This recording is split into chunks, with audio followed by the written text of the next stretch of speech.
এখানে ডাল নেমে গেছে, ছোলার ডাল। আর এখানে করবো লাউয়ের ডগা। বাড়িতেই লাউ গাছ লাগিয়েছিল, সে ডগা উঠতেই দেয় না, খালি ইঁদুরে কাটে না বেজিতে কাটে জানি না। তো এইটুকু হলো, আজকে হয়ে যাবে। কেটেই ফেললাম, বাড়তেই দিচ্ছে না, ডগা হলে কেটে দিচ্ছে। এটা আজকে রান্না করে ফেলবো। ডাল ভিজে রেখেছি, ডালের বড়া করে এখানে ভাত হচ্ছে। পনির দিয়ে গেল, পনিরের তরকারি হবে। আর কালকে মিষ্টি কুমড়োর বীজ ছাড়িয়ে রেখেছিলাম, এগুলো দিয়ে বড়া করবো। আর মিষ্টি কুমড়াও কেটে নিয়ে রেখেছি, বেসনও মাখা হয়ে গেছে। এটা দিয়ে বেসনের বড়া করে দেখতে থাকো।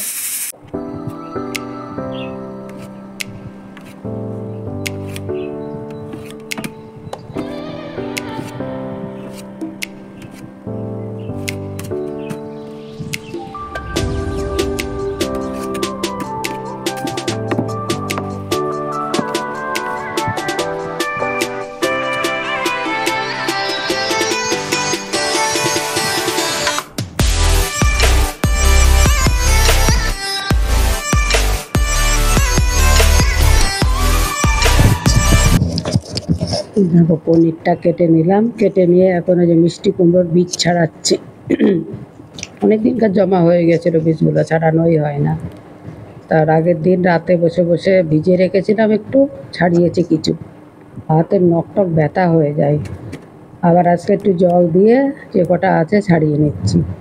মিষ্টি কুমড়ো যখন কিনে আনেন, আমাদের বাড়িতে প্রায়ই মিষ্টি কুমড়ো কেনা হয়, ওই তখন পিসগুলো রেখে রেখে জমা হয়ে এতগুলো হয়েছে। যে পনির কাটা এখন হয়ে গেল, এখন ওই যে ঘর বারান্দাগুলো এখন মুছে নিচ্ছি।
পেঁপেটা সবুজ সবুজ এনে রেখেছিলাম, 3 দিনে কি সুন্দর পেকে গেছে।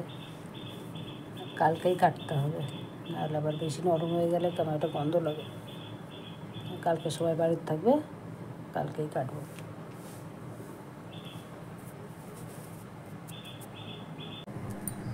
ঘর বারান্দা রান্নাঘর সবই উঁচা হয়ে গেছে, রান্নাঘর অন্ধকার হয়ে গেছে।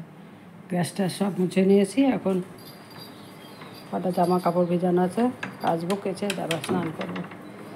এখন বাজে 1:30, তাও 2টো বেজে যাবে স্নান করতে করতে। এই যে না, গরমে থাকতে পারছে না, এখানে সেখানে ঢাই ঢাস করে শুচ্ছে। এখন বাজে 2:45, স্নান করে এসে পুজো দিয়ে কাপড় জামা মেললাম, মেলে খেতে বসবো।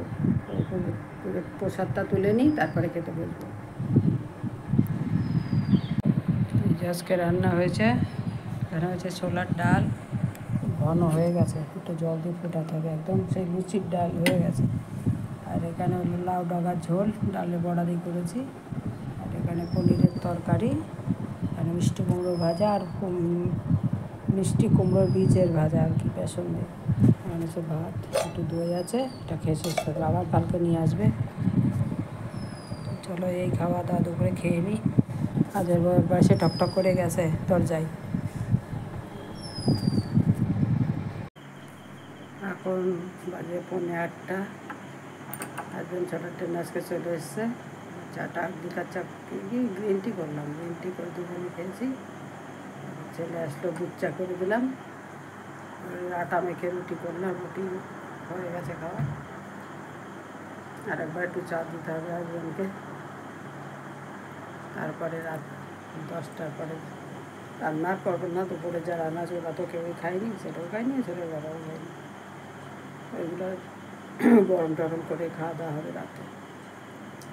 তো চলো বন্ধুরা, ভিডিওটা আজকে এখানে শেষ করি, আর দেখা হবে নতুন কোনো ভিডিওর সাথে। ততক্ষণে তোমরা সুস্থ থেকো, ভালো থেকো, টাটা, গুড নাইট।